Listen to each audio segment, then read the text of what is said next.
also have to be very sensitive to family members and, you know, what they think about this.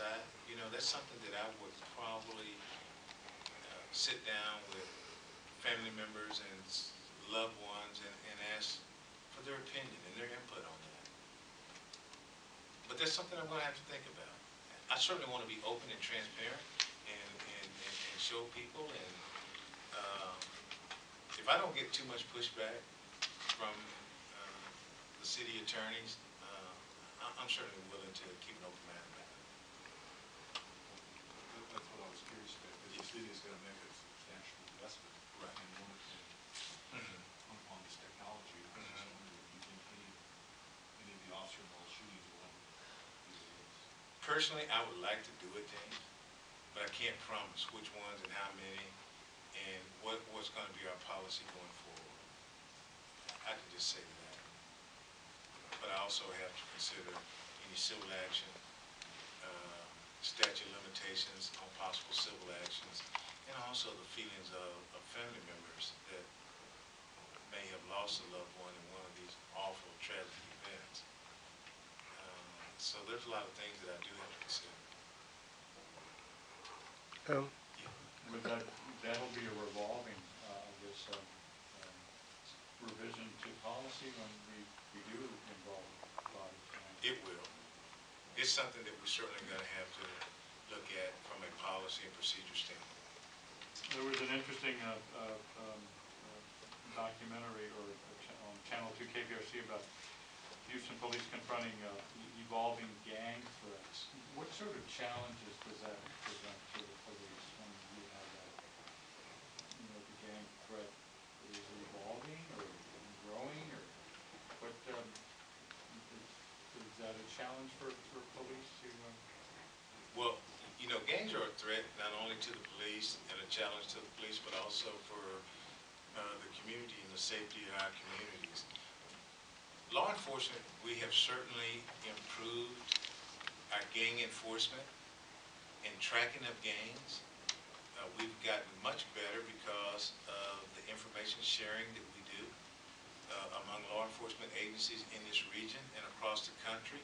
Also, we've made it easy for the public to inform us of gang activity. They can go to stophoustongang.org to the website and report gang crime, gang activity, give us information and remain anonymous.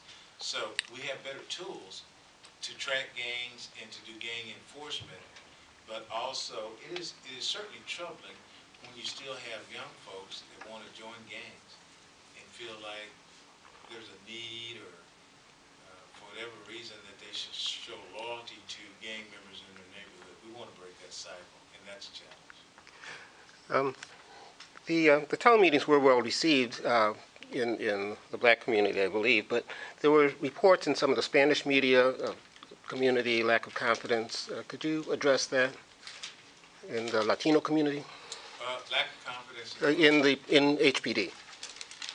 Well, that's pretty broad statement. Well, I realize it is, and it was a headline in Samana a couple weeks ago.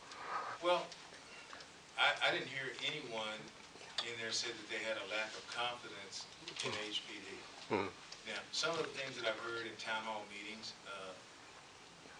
that I've attended in the last several months were kind of the same things, that people were concerned that we'd be accountable for our use of force. They're certainly concerned that we train officers to, you know, eliminate racial profiling.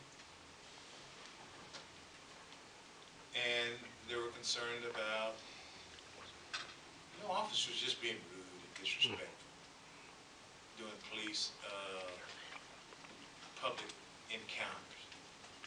Those were the three things that were consistent in all of the town hall meetings, other than they're concerned about grand juries and how they're selected, which is something that I have no control over. But those were the 3 or 4 things that came up at every single town hall meeting. And we certainly took that information and those topics to heart, and we have a policy that addressed those. In training going forward, we're going to change some of the training that we do to focus on some different things to make sure that we address the community's concerns. But just for as someone stepping up to the mics, we have a lack of confidence in HPD. I didn't hear that. Thank you. Is it an attitude shift that you need to remind the officers that we've got, we've got a growing community, we've got the communities that obviously, they have their definite opinions about law enforcement. Right. Well, no, I think it's more of situational and on-the-job biases. Because when we look at our young people today that we hire, they're more educated. They've grown up in diverse communities. They went to diverse schools, universities, played on diverse sports teams, socialized in, in diverse groups, interracially, dated interracially. They're more diverse.